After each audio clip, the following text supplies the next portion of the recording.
Hi, good day everyone. I'm Chinjay Kasibitang from Eco1 and we are the Group 13. So for today's discussion, ang napasing po sa aming topic is about the agrarian reform efforts under Marcos.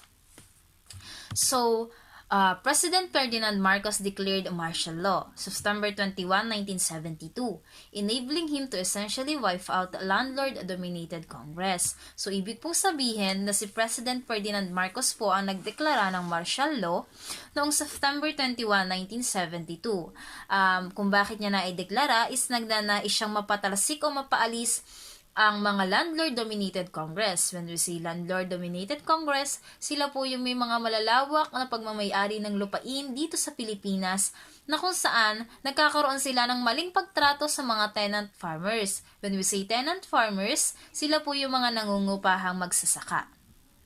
So susunod, aalamin po natin kung ano nga po ba ang agrarian reform. Agrarian reform defined as the rectification of the whole system of agriculture. It concerned with the relation between production and distributions of land among farmers. So, ibig sabihin po ng agrarian reform, ito po yung pagrereforma sa tamang hatian ng lupa para sa mga magsasaka. Papasok dito yung tinatawag na rectification. When you say rectification, ito po ay nangangahulugan ng pagsasaayos o pagwawasto ng tamang hatian ng lupa.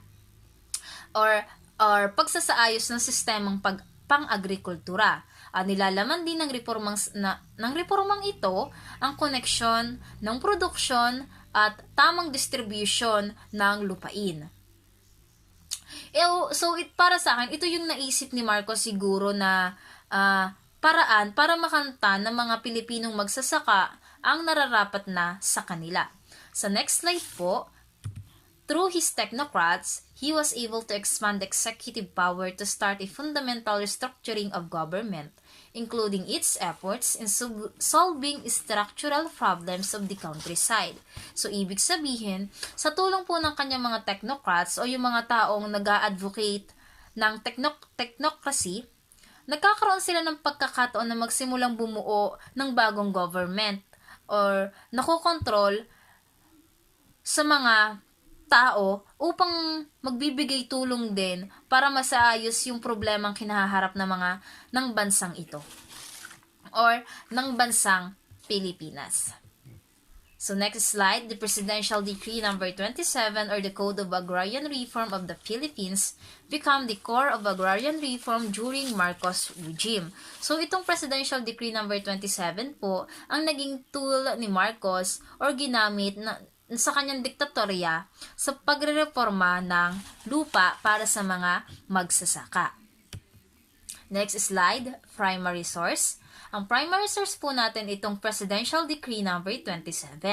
It was signed by President Ferdinand Marcos last October 21, 1972, decreeing the emancipation of tenants from the bondage of the soil, transferring to them the partnership of the land they till and providing the instruments and mechanism. So, ang primary source po natin ay itong Presidential Decree number 27.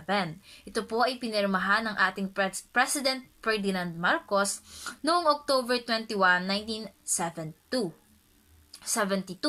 So, ito pong Presidential Decree number 27 is naglalaman patungkol sa kalayaan ng mga magsasakang naghihirap noong panahong iyon at kaugnay nito yung tamang pamamahagi o tamang hatian ng pagmamayari ng lupa. So, sunod naman po ay ihahatid ang aking kagrupong si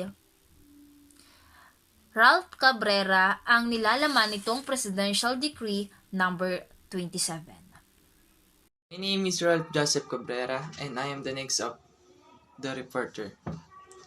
This shall apply to tenant farmers of private agricultural lands primarily devoted to rice and corn under a system of sharecrop or lease tenancy, whether classified as landed estate or not. So, ang mga nangungupahan na magsasaka ng mga pribadong lupang pang-agrikultura ng pangunahing nakatuon sa bigas at mais sa ilalim ng isang sistema ng sharecrop o pag-upa ng lupa. The tenant farmer, whether in land classified as landed estate or not, shall be deemed owner of a portion constituting a family-sized ward of 5 hectares if not irrigated and 3 hectares if irrigated. So, ang mga nangungupahan ng magsasaka maging sa lupain na inuuri bilang landing state dapat daw na ituring na may-ari ng isang bahagi na bumubuo ng isang sakahan na sukat na 5 pamilya na ng ektarya kung hindi natubigan at 3 ektarya naman kung natubigan naman. In cases the landowner may retain an area or of not more than 7 hectares if such landowner is cultivating such area or will now cultivate it. Ang lahat ng mga kaso ang may-ari ng lupa ay maaari panatilihin ng isang lugar na hindi hihigit sa 7 hektarya kung ang naturang may-ari ng lupa ay nagtatanim ng nasabing lugar. For the purpose of determining the cost of the land to be transferred to the tenant farmer pursuant to this decree, the value of the land shall be equivalent to 2.5 times of the average harvest of the 3 normal crop years immediately preceding the promulgation of this decree. Sa layunin at pagtutukoy ng halaga ng lupa na ililipat sa nangungupahan ng magsasaka, ang halaga ng lupa ay katumbas ng 2.5 beses na average ng ani ng 3 normal na mga taon ng pag-aani kaagad bago ang paglathala ng atas na ito. The total cost of the land, including interest at the rate of 6% centum, shall be paid by the tenant of 15 years of 15 equal annual amortization. Ang kabuuang halaga ng lupa kabilang interes sa rate na 6% bawat taon ay babayaran ng nangungupahan sa 15 taon ng 15 pantay na taunang amortisasyon. In case of default, the amortization due shall be paid by the farmers cooperative in which the defaulting tenant farmer is a member with the cooperative having a right of recourse against him. So, sa kaso ng default, ang dapat bayaran ng amortisasyon ay dapat bayaran ng kooperatiba ng mga magsasaka kung saan ang default na nangungupahan ng magsasaka ay kasapi na may kooperatiba na may karapatang humingi ng laban sa kanya. The government shall guarantee such amortization with share of stock in government-owned and government-controlled corporation. Titiyakin ng gobyerno ang naturang amortisasyon na may pagbabahagi ng stock sa pagmamay-ari ng pamahalaan at mga kontroladong pamamahala ng mga corporation. No title to the land owned by the tenant farmers under this decree shall be actually issued to a tenant farmer until the tenant farmers has become a full-fledged member of a duly recognized farmers cooperative. Walang titulo sa lupa ng pag-aari ang mga nangungupahan na magsasaka sa ilalim ng decree na dapat talagang ibigay sa isang nangungupahan maliban kung ang nangungupahan ay naging isang ganap na miyembro ng isang maayos na kinikilalang kooperatiba ng magsasaka. The title to the land acquired pursuant to this decree or the land reform program of the government shall not be transferable except by hereditary cession or the government in accordance with the provisions of this decree, the Code of Agrarian Reform and other existing laws and regulation. So, ang titulo sa lupa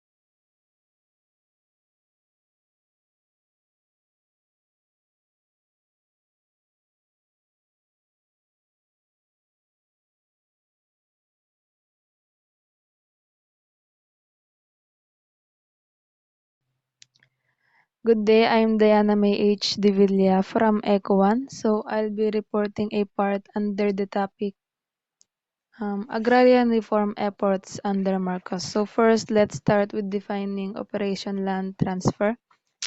Land occupied by tenants of more than 7 hectares on rice and corn land commerce. So naging primary ah, primary topic po that time is yung lupa na pinamamahalaan ng isang landlord or the tenants na mayroong 7 hectares na para sa taniman ng mga palay at iba pang tanimin like mais.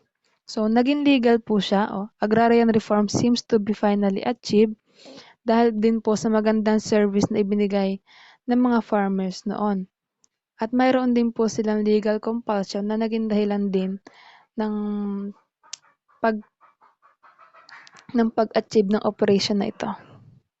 So next, masagana 99. Under the Rice Self-Sufficiency Program, farmers were able to borrow from banks and purchase 3 hectares plot of land and agricultural input. So under this program, nakahiram po ang mga farmers sa bangko ng pera para makabili po sila ng 3 hectares plot o ng lupang taniman na para din po sa agricultural purpose. So, naging maganda pong epekto ng program na ito para din sa mga tenants at mamahala sila ng mga agriculture I mean po. Next, because only rice land were to focus of agrarian reform, some landlords only needed to change crops to be exempted from the program. So dahil nga po focus lamang po ang program sa pagtatanim nga po ng bigas ay ng palay and mais, so nagdagdag po ng ibang tanimin ang landlords or the tenants nga po at dinagdag po nila ang coconut and sugar lands. So nagdagdag po sila ng mga buko at mga tubo. Pero land works by wage labor were only exempted from the program. So hindi po kasama yung mga manggagawa na sumasahod po. So ang sinasabi rin po dito na mga landed elite only have to evict their tenants and hired workers instead. So yung may mga matataas na katayuan lamang po sa pamamahala ng lupa ang nagkaroon ng karapatan na magtanggal ng mga tenants at magdagdag ng mga trabahador. Next, landlessness increases which made it all more difficult for the program to succeed. So nagkaroon po ng hindi sapat na lupa para po sa taniman ng mga palay at iba pang mga dagdag po nilang mga produkto at yun po yung naging mahirap na dahilan kung bakit hindi agad nila masucceed ang program na pinatupad nila nung panahong yon. Sinasabi rin po dito na hindi po kabilang ang mga mahihirap sa program na iyon. So wala pong karapatan ang mga mahihirap noon na magtrabaho para po sa lupa. Many other methods were employed by the elite to find a way to maintain their power and dominance. So para po hindi mawala sa kanila yung kapangyarihan po nila na mag-lead o maging mamahala ng lupa, marami po silang pinatupad na method para po maging mas madali ang pagpapatupad po ng program na tawagin po ulit nating self-sufficient program.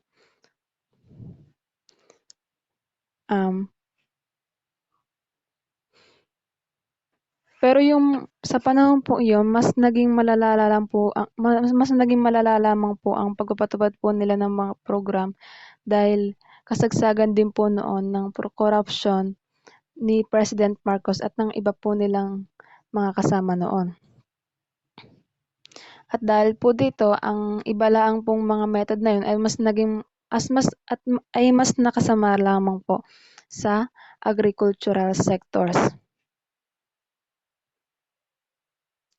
So dito na po nagtatapos ang aking report. So again po, this report is about the agrarian reform noong panahon ni President Marcos na ipinatupad ang self-sufficient program at siyang nakatulong noon sa mga magsasaka.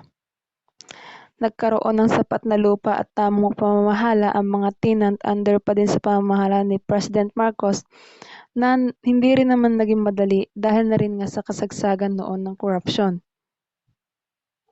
So, the next reporter will be explaining about the post-agrarian reform. So, ito na po yung mga naging epekto o uh,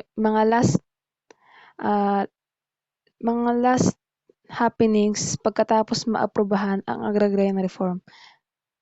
Thank you po. Post-1986 Agrarian Reform. So matapos pong pamahalaan ni President Marcos, nagresulta ito ng interes at atensyon na baguhin ang pagrereforma o ng Agrarian Reform. So pinalitan si Marcos ni President Corazon Aquino na kung saan ang pinaka-centerpiece ng kanyang pamamahala ay ang pagrereforma nito. Pero gayon pa man, nahirapan siyang patunayan ito sa publiko sapagkat ang kanyang angkan is merong malaking ari-arian o pagmamay-ari ng lupain na tinatawag na Hacienda Luisita. At ngayon, bibigyang linaw ni Hernandez ang nangyari sa pamamahala ni President Aquino at nang sumunod ditong Pangulo na si Fidel V. Ramos. The Presidential Proclaim 131 and Executive Order 229 was issued by Aquino on July 22, 1987. In 1988, Congress passes RA number 6657 or the Comprehensive Agrarian Reform Law or CARL, which introduced the program with the same name, Comprehensive Agrarian Reform Program or CARP. It enabled the redistribution of agricultural lands to tenant farmers from landowners, who were paid in exchange by the government through just compensation and allowed them to retain not more than 5 hectares. Means that the CARP was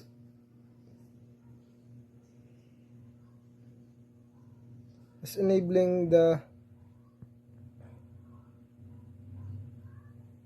redistribution of agricultural lands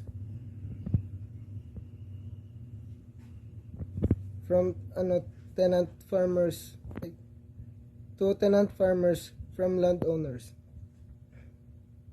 and the payment is the just compensation and allowed them to retain not more than 5 hectares. CARP during the administration of Aquino only accomplished 22.5% of land distribution in 6 years, owing to the fact of Congress, dominated by the land elite, was unwilling to fund the high compensation cost of the program. Since Aquino seemingly bowed down to the pressure of her relatives by allowing stocks redistribution option, Hacienda Luisita reorganized itself into corporation and distributed stocks to farmers. It means that the CARP during the administration was in a low percentage with 22.5% only in 6 years, and it's low.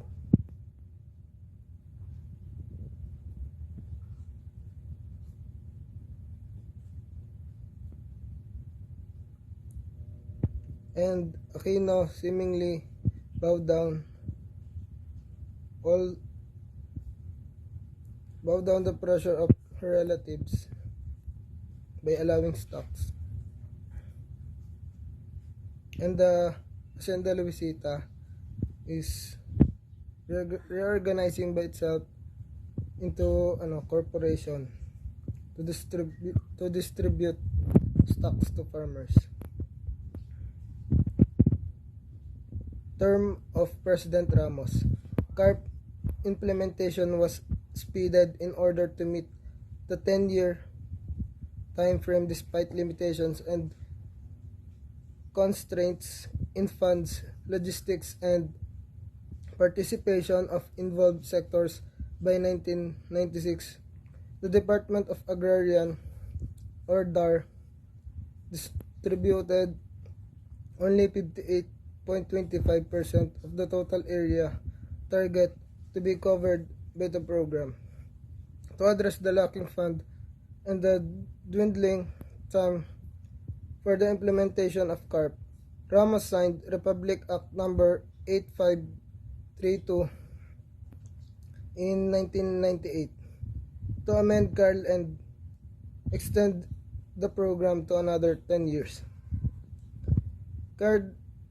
It means that the CARP was pressured to speed in order to meet the 10-year time frame to reach that goal, because it is too low and it's not enough.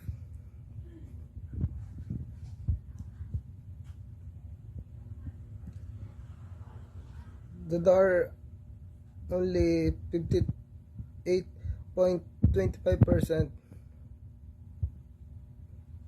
It is lacking fund and dwindling time for the implementation of CARP. And because it wasn't enough, it was extended to another 10 years. Good morning, ma'am. Ako po si Cedric Pastores na magre-report po. CARPER and the Future of Agrarian in the Philippines. Ano nga ba ang CARP?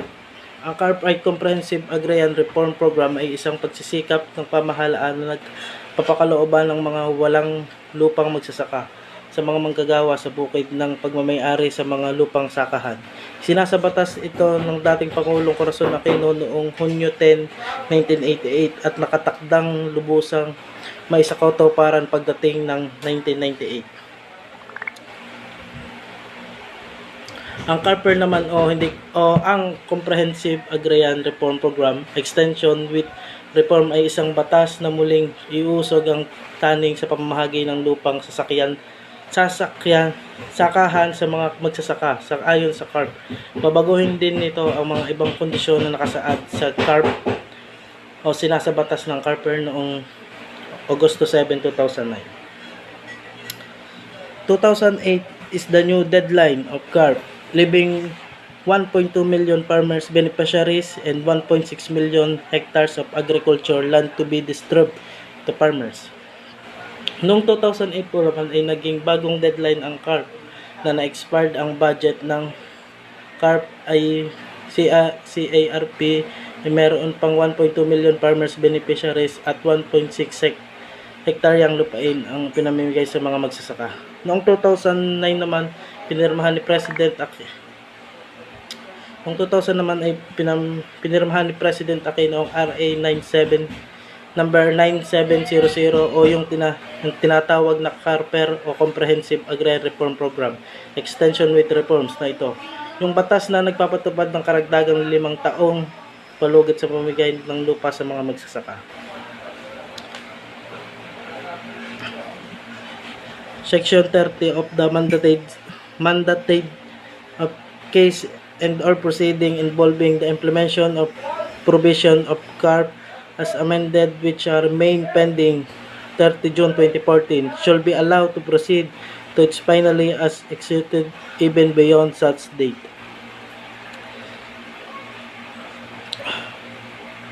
RA 9730 ang batas ng CARPER ay nagsasaad ng mga kaso sa mga bagay na nakabinbin pa rin ay pinapayagan ng pagpatuloy sa kanyang wakas at may maipatupad kahit sa lampas na naturang petsa. From 2009 to 2014, CARPER has distributed a total of 1 million hectares of land to 900,000 farmers beneficiary after 27 years of land reform and 2 Aquino administration. 500,000 hectares of land remain undistributed. Simula 2009 hanggang sa 2014, nakapamigay ang CARPER ng mahigit 1 milyong hektarya sa 900,000 na magsasaka. Pagkatapos ng 27 na taon sa ilalim ng dalawang administrasyon Aquino, 500,000 pa ring lupain ang hindi na ipapamahagi sa mga benepisyaryo nito. The DAR and DENR are the government agency mandated to fulfill CARP and CARPER by the two agencies have proved incapable of fully achieving the goal agrarian reform in the Philippines. Ang DAR daw ay Department of Agrarian Reform at DENR and Department of Environment and Natural Resources. Ang dalawang ahensya na in charge sa programang CARP. Bukod sa pamimigay ng lupa sa mga magsasaka, sila din ang nagbibigay ng support services at seguridad sa mga magsasaka. Lamang pa.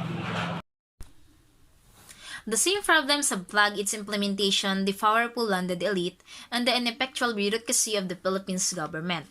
Until these two challenges are surmounted, genuine agrarian reform in the Philippines remains but a dream to Filipino farmers who have been fighting for the right to land ownership for centuries. So, gaya po ng sabi kanina ni Bati Pastores na sa pagsasanib pwersa ng dalawang ahensyang DAR at DNR, ito po ang naging way para maisakatuparan yung CARP at CARPER, pero hindi pa rin po nila nakamit ang goal nito, which is the agrarian reform in the Philippines. So sinasabi pong may mga problema ang kinahaharap kung kaya't hindi po ito makamit-kamit. Ito po ay ang una ay ang implementations, the powerful landed elite, yung plug implementation. Ibig pong sabihin nito, yung mga may landed elite, yung mga may malalaking pagmamay-ari ng lupa, ayaw po nilang mawala ng kapangyarihan kung kaya't nagiging dahilan po ito kung bakit hindi pa rin nakakamit ng mga Pilipino ang dapat na sa kanila. Pangalawa po ay ang ineffectual bureaucracy of the Philippine government, na ang ibig sabihin po nito ay ang hindi epektibong pamamahala ng Philippine government.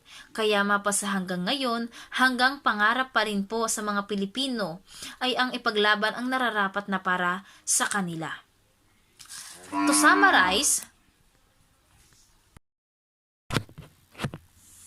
summarize, agrarian reform efforts under President Ferdinand Marcos, the Presidential Decree number 27.